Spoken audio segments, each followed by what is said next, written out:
लल्लूपुर गांव में मई का महीना चल रहा था। सूरज ऐसे चमक रहा था जैसे किसी ने उसका गुस्सा खौलते पानी में डुबो दिया हो। हर कोई गर्मी से बेहाल था। गांव के तालाब का पानी भी उबल उबल कर भाप बनने लगा था। छोटू और गोलू दोपहर में आम के पेड़ के नीचे बैठे थे। छोटू, गोलू, ऐसा लग रहा है जैसे सूरज हमारे सिर पर रोटी सेक रहा है। गोलू, और वो रोटी हम हैं। छोटू और गोलू ऐसे ही मजाक मस्ती की बातें करते करते काफी समय आम के पेड़ के नीचे बिता देते हैं। ऐसे ही कुछ समय बाद गोलू छोटू से बोलता है, छोटू, चलो घर चलते हैं।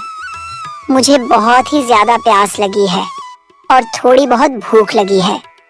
छोटू गोलू से बोलता, चलो गोलू, मुझे भी प्यास लगी है, मैं भी पानी पी लूंगा। राजू और गोलू अपने अपने घर की तरफ जाने लगते हैं। गोलू घर पहुंचकर अपनी माँ से बोलता है, माँ, मुझे प्यास लगी है और थोड़ी बहुत भूख भी लगी है, इसलिए कुछ खाने का दे दो।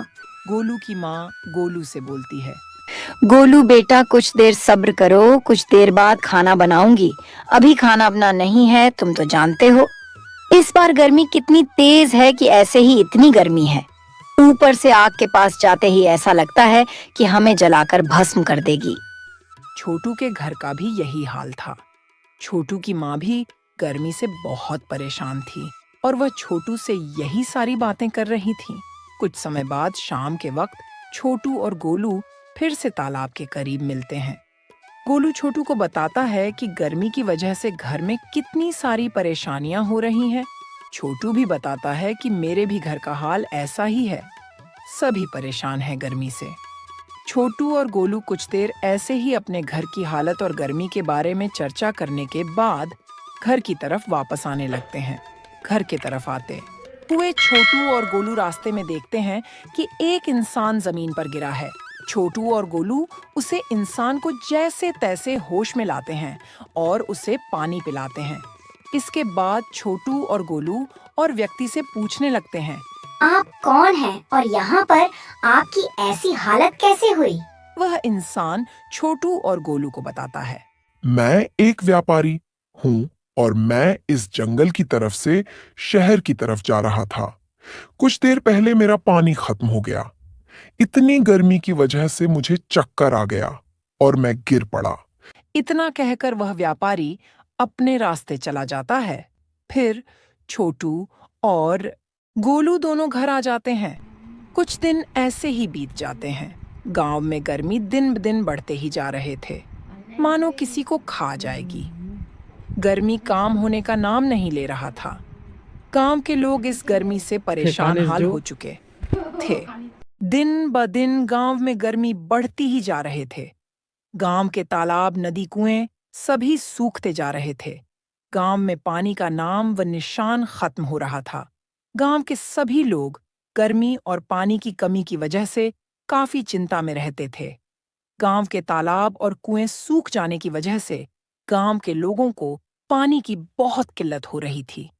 गांव के लोगों को अब पानी का टैंकर मंगाकर पानी का इंतजाम करना पड़ रहा था।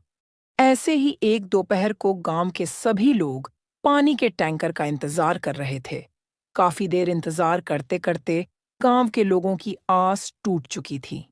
आज गांव के लोगों को लग रहा था कि आज पानी का टैंकर नहीं आएगा। गांव के लोग काफी चिंतित हो गए कि आज पानी के बिना कैसे चलेगा। गांव के लोग परेशान खड़े थे।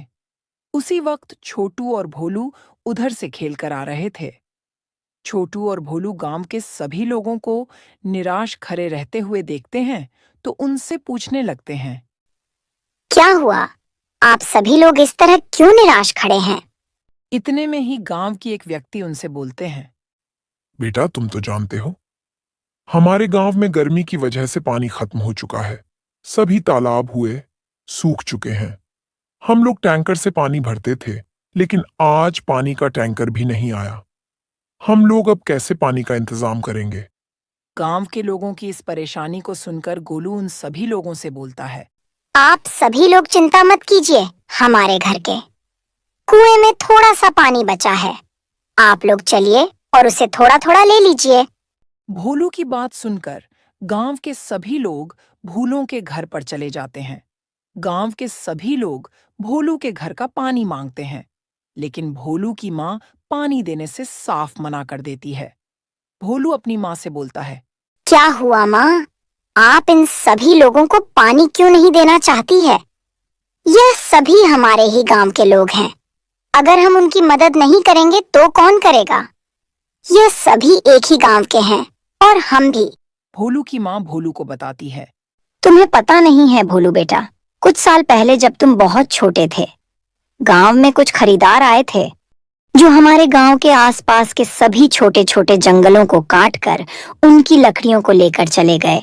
तब मैंने सभी गांव वालों को समझाने की कोशिश की थी, लेकिन किसी ने मेरी एक भी नहीं सुनी। और आज देखो, गांव में इतनी भयानक गर्मी पड़ रही है कि तालाब हुए सभी सूख चुके हैं। किसी में पानी बचा नहीं है। मैंने कितनी मिन्नतों से इस पानी को जमा किया था और अब मैं यह नहीं दूंगी। गांव के लोगों के पास अब कोई चारा नहीं था। गांव के सभी लोग अपनी गलतियों की भोलू के माँ से माफी मांगते हैं। ऐसे ही कुछ देर तक गांव के सभी लोग भोलू के माँ से माफी मांगते रहते हैं। कुछ देर बाद भोलू की माँ बोलती है, मैं आप सभी लोगों को तभी माफ करूंगी जब आप लोग इस गांव में फिर से इतने पेड़ लगाएंगे कि पहले से भी ज्यादा घने जंगलात हो जाएंगे। तभी मैं आप सभी लोगों को माफ करूंगी। गांव के सभी लोग भोलू की माँ की बात मान लेते हैं। सभी लोग गांव में पेड़ लगाने के लिए तैयार थे। इसके बाद भोलू की माँ सभी गांव वालों को थोड़ा थोड़ा पानी दे देती है। सभी गांव वाले भी अपने वादे को पूरा करने के लिए गांव में बहुत सारे पेड़ लगाते हैं। गली, मोहल्ले, तालाब, नदी, हर जगह के आसपास गांव वाले बहुत सारे पेड़ लगाते हैं। कुछ दिन ऐसे ही बीते हैं। एक दोपहर को गांव के सभी लोग चौपाल में इकट्ठा होते हैं। सभी लोग बातें कर रहे थे कि हम लोगों ने इतने सारे पेड़ लगा दिए, लेकिन गर्मी तो अभी भी कम नहीं हुई। भोलू की माँ भी चौपाल में ही मौजूद थी। भोलू की माँ सभी गांव वालों से बोलती है, आप सभी लोगों ने इतने सालों तक पेड़ों को काटा है और उन्हें बेचा है, और अब आप लोग कुछ दिन में पेड़ लगाकर चाहते हैं कि गर्मी अचानक से खत्म हो जाए। यह तो मुमकिन नहीं है। भोलू की माँ गांव वालों को ऐसे ही समझा रही थी कि अचानक से मौसम ठंडा होने लगा, तेज हवाएं बहने लगीं, आसमान में काले बादल छाने लगे, कड़ाकेदार बिजली कड़कने लगे। अचानक से पूरा गांव का माहौल ही बदल गया। गांव में बारिश शुरू हो गई। गांव के सभी लोग बहुत ज्यादा खुश हो गए।